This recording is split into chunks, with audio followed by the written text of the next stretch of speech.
I was about 13 years old the first time I realized the kind of power that can be derived from mobilizing people. It was around lunchtime on a school day, and I had decided to attend my very first protest on my own. The streets around my school in Paris were filled with hundreds, if not thousands, of protesters who were marching against this proposed labor market reform that would especially impact young people who were looking for their first job. And to be honest with you, it would take me a few more years to fully understand the contents of this law, but that day I felt really compelled to join this movement. There was this kind of energy that came out of the crowd as they marched and chanted together. It was magnetic, and there was this form of solidarity unlike anything I'd ever experienced before.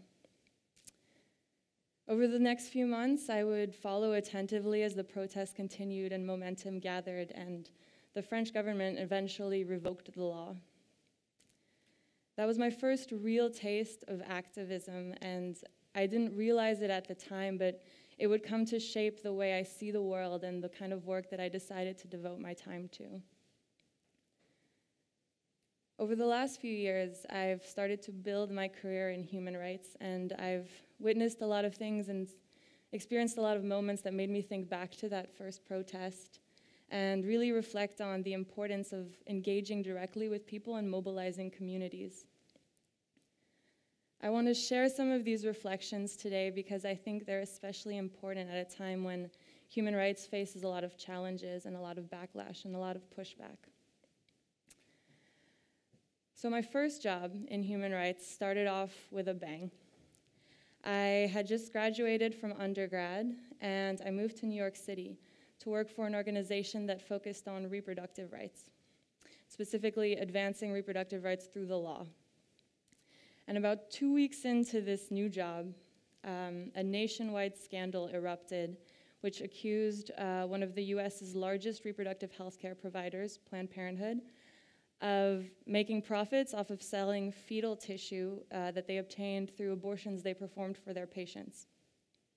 Now, this story was false, and these accusations were fabricated, but the kind of damage that this story did on the discourse surrounding reproductive rights seemed impossible to undo. And I knew going into this work that this was a contested field. It's been that way for centuries.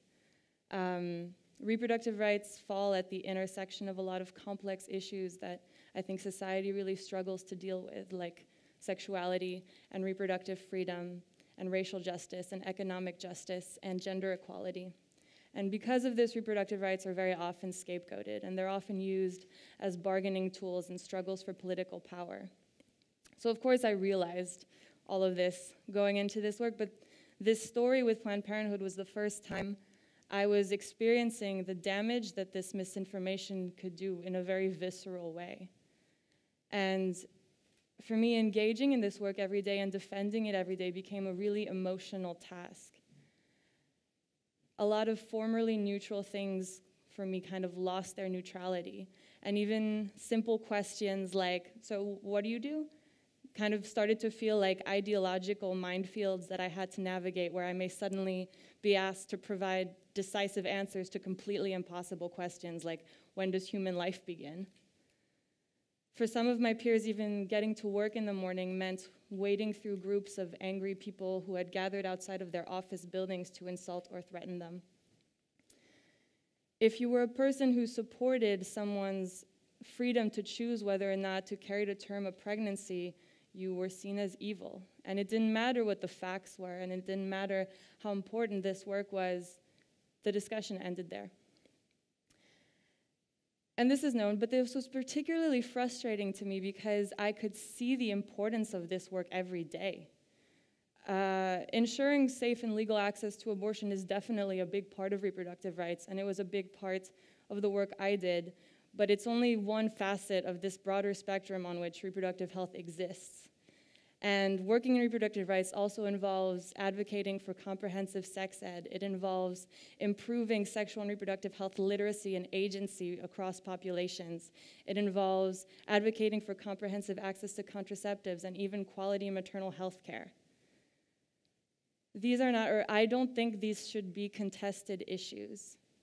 And I won't go too much into it today, but the negative health impacts of denying these kinds of services are very well documented. And denying these kinds of rights really tears at the fabric of society. I saw cases where a lack of access to affordable and quality maternal health care resulted in a rise in maternal mortality rates. So people were dying from completely preventable deaths while giving birth. And this particularly affected individuals from low-income communities or rural communities or individuals with undocumented migrant backgrounds or communities of color. I saw cases where teenage girls who had been raped were forced to carry to term the pregnancy that had resulted from that rape. I saw cases where girls, in order to get to school, were forced to submit themselves to forced pregnancy tests. And finally, I saw cases of women who were forcibly sterilized without their consent. And these stories echoed across the world, and they really embody sort of the complexity and the vastness of reproductive rights. But all this work was very quickly drowned out by this misinformation. The misinformation and the negative attitudes and the rhetoric around it really impacted our ability to do our job and to meet our goals. It made me start to think about how human rights work generally, and especially the kind of human rights advocacy that's geared towards legal reform and government authorities and courts and UN institutions can't happen in a vacuum. And you are impacted in your ability to do this work by the cultural and social influences that surround you and that seep into every level of work that you do. It made me think about how all the work that has been done and the work that continues to be done every day can't just focus on changing the laws or advocating for more progressive laws. It has to also, and maybe most importantly, engage directly with the public. So I took this frustration, and outside of my regular day job, I started to tap into a network of activists and grassroots groups that were doing work across New York State to kind of change the discourse and transform the narrative that had surrounded reproductive rights. And I learned a lot of really valuable lessons, both for myself and how transformative work happens through this. On an individual level, I learned that as a community organizer, it's really important for you to be aware of your identity and your privilege within different spaces. It's important to make sure that your work is doing more good than harm, to be inclusive, to be diverse. I learned about the importance of coalition building in order to ensure that your work really reflected all the vastness and the different perspectives and experiences that surround reproductive rights, and that you're not contributing to the further marginalization of already marginalized groups. We worked with doctors and physicians' assistants and midwives and health counselors and religious groups and youth groups and feminist groups and groups representing different cultures. We hosted letter writing campaigns. We hosted public trainings on specific issues on reproductive rights. We mobilized people to attend protests, and we facilitated contact between people and their elected representatives. And we used all of these moments as educational opportunities to debunk the myths that had been built around reproductive rights and explain why these impacted all of us. We also had an approach to our work that was more about empowering people to become their own advocates rather than advocating on their behalf. And I started to see the change that this produced and it echoed out across the United States and around the world as well. My frustration turned into awe at what you can do when you properly mobilize people. It was an interesting counterweight to my job during the day, which involved more high-level engagement, as I said, with courts and with international institutions and governments. And I saw how, especially in terms of human rights work, it's important to engage with these two complementary battlegrounds. So anyway, I started this all off with the story of my first protest when I was 13 for a reason. There was this famous slogan that came out of the May 1968 uprisings in France that said, "La beauté est dans la rue," and that translates to "beauty is in the street." And it was meant to express the kind of hope and progress that can be achieved when power is properly vested in the people and it's returned especially to those most marginalized groups. This is a feeling that has guided social movements throughout history and pushed society forward.